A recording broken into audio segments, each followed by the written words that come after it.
Jeśli twój kot drapie meble, to nie robi tego ze złośliwości. On w ten sposób mówi ci coś bardzo ważnego i jeśli zrozumiesz ten sygnał, łatwiej będzie ci rozwiązać problem. Dziś porozmawiamy o czymś, co zna chyba każdy opiekun kota. O drapaniu mebli. Sofa, fotel, dywan, rama łóżka. Koty potrafią wybrać dokładnie to, czego najbardziej chcielibyśmy oszczędzić.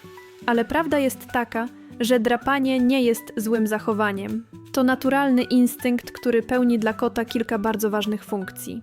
Po pierwsze, koty drapią, żeby dbać o pazury. Drapanie pomaga im usuwać zewnętrzną, zużytą warstwę pazura, dzięki czemu pazur jest ostrzejszy i w lepszej kondycji. Po drugie, to dla nich sposób na rozciągnięcie całego ciała. Kiedy kot przeciąga się i wbija pazury w powierzchnię, rozluźnia mięśnie, pobudza się do działania i po prostu czuje się lepiej.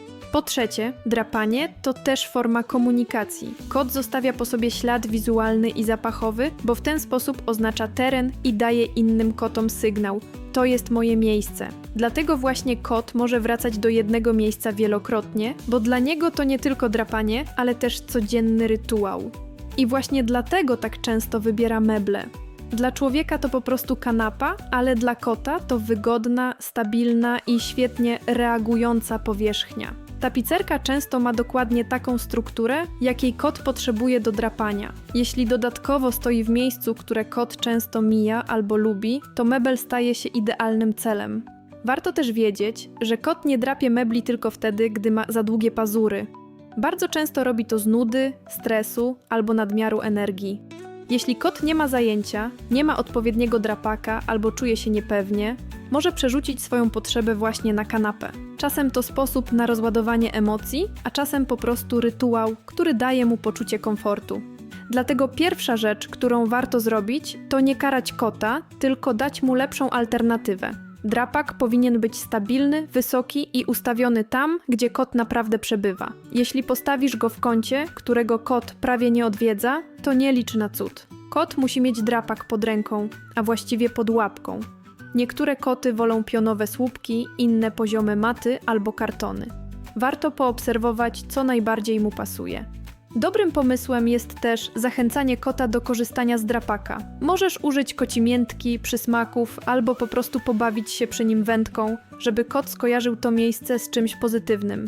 Gdy drapie tam, gdzie powinien, warto go pochwalić. Koty bardzo dobrze uczą się przez skojarzenia, więc jeśli odpowiednie miejsce daje im przyjemność, chętniej wrócą właśnie tam. Jeśli kot regularnie wybiera konkretne miejsce na kanapie, można je tymczasowo zabezpieczyć. Pomagają maty ochronne, nakładki, specjalne taśmy albo po prostu zmiana układu mebli tak, by ulubiony punkt drapania przestał być tak atrakcyjny. Ale to tylko wsparcie. Najważniejsze i tak jest przekierowanie kota na coś, co może drapać bez wyrzutów sumienia. Warto też pamiętać, że drapanie jest kotu potrzebne. Nie chodzi o to, żeby całkiem je wyeliminować, tylko żeby skierować je we właściwe miejsce. Kot, który może drapać, rozciągać się i zaznaczać teren, jest zwykle spokojniejszy i bardziej zadowolony.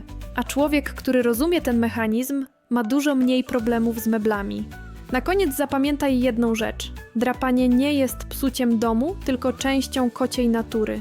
Im lepiej to zrozumiesz, tym łatwiej będzie ci żyć z kotem bez ciągłej walki o kanapę. Jeśli ten film był dla ciebie pomocny, zostaw łapkę w górę, zasubskrybuj kanał Kocia Łapka i napisz w komentarzu, co twój kot drapie najczęściej. Do zobaczenia w następnym filmie.